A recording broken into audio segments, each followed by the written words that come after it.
This is iFIBER 1 News. Here are today's top stories. The Washington Department of Fish and Wildlife has confirmed the existence of a wolf pack living near the border of Chelan and Kittitas counties. A high-tech luxury business trying to get established in a new Wenatchee location hasn't been specific enough about its product. The Wenatchee Valley Skyhawks played game number 3 of their inaugural season schedule Sunday night at Town Toyota Center, battling the Reno Express on home turf for the second consecutive contest. It was cold Saturday with sprinklings of rain coming in the beginning of the game, but the Warden Cougars and Columbia Burbank Coyotes still played their matchup as scheduled. From the iFIBER 1 newsroom, this is iFIBER 1 News, and it starts now. The Washington Department of Fish and Wildlife has confirmed the existence of a wolf pack living near the border of Chelan and Kittitas counties. The agency published the findings on Friday in its annual report regarding wolf repopulation efforts in the state. According to the release, there is one known breeding pair of wolves which has been documented to be occupying an established territory in the area of Nanium Ridge between Mission Ridge and Blewett Pass. The new pack is located within a larger area known as the North Cascades Recovery Region, which includes Chelan County. This region is one of 3 geographical demarcations established by Fish and Wildlife for the purpose of tracking wolf recovery efforts within the entire state. Biologists utilize numerous methods to count Washington's wolves, including terrestrial and aerial telemetry, remote surveillance, and human tracking, but this combination of techniques is still inadequate for tallying every animal, meaning there could be even more wolves living within the area around southern Chelan County. The agency's report documented 3 successful breeding pairs of wolves within its North Cascades Recovery Region in 2018, along with a growing and healthy total population of 126 animals statewide, including 27 packs and 15 breeding pairs. All of the state's designated recovery regions must feature a minimum of 4 successfully breeding pairs for 3 consecutive years before the wolf can be delisted from state and federal protection in those areas. Reporting for iFIBER 1 News, I'm Chris Hansen. This segment is brought to you by... Change doesn't have to be complicated.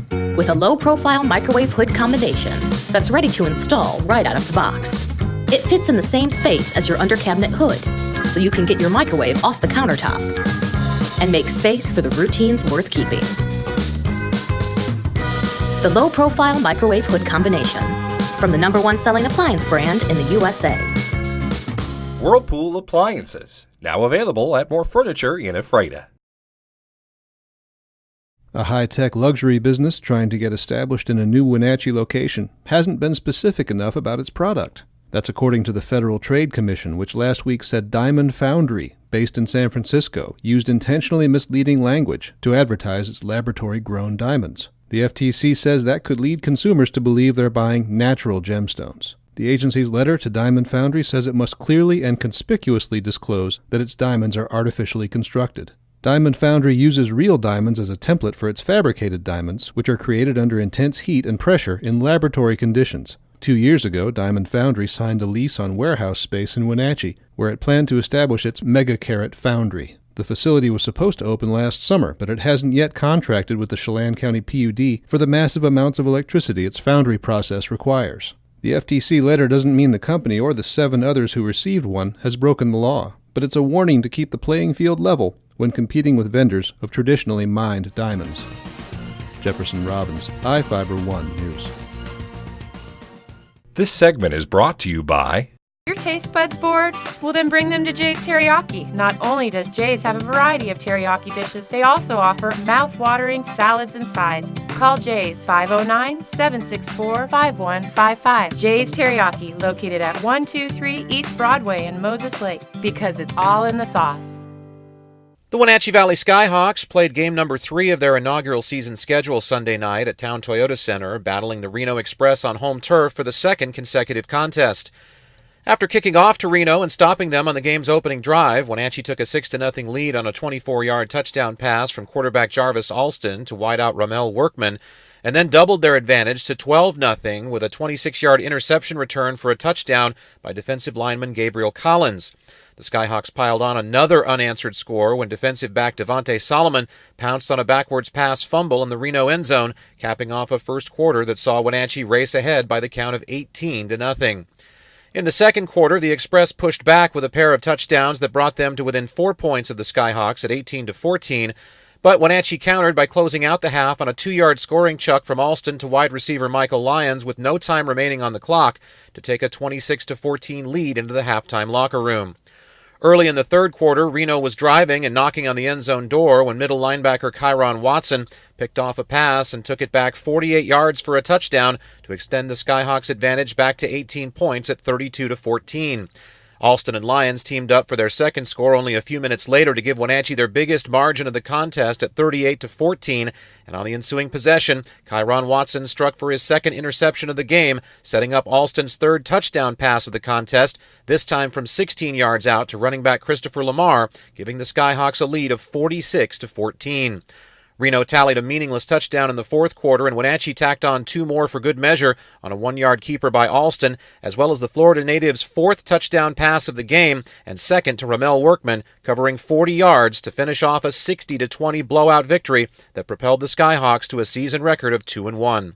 Wenatchee's defense was once again flying high and proved equal to the ferocity they displayed in their last performance against the Express by forcing 4 turnovers and scoring 3 touchdowns as well. The 60 points for and 20 points against were a respective all-time and season high and low for the team.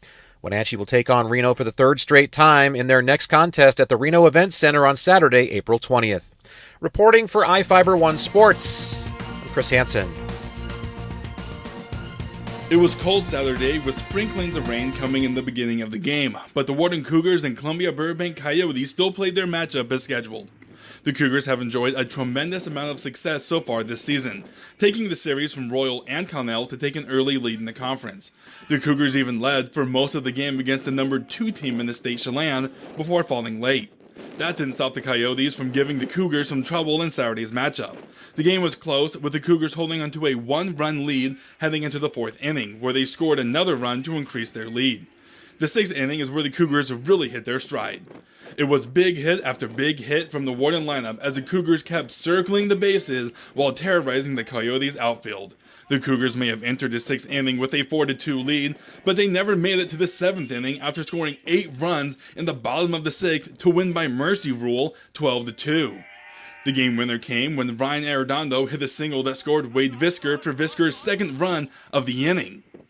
After that game, head coach Travis Visker said he's proud of the way his team has played this season, and despite the last couple of years being rough, knew that Cougar baseball was ready to take the next step this season. The Cougars will next play on Tuesday when they travel to Connell to finish their series against them. I'm Adam Chkoski for iFIBER 1 Sports. This is iFIBER 1 News. For more information on these stories and other news, visit us online at iFiber1.com or check us out on Facebook.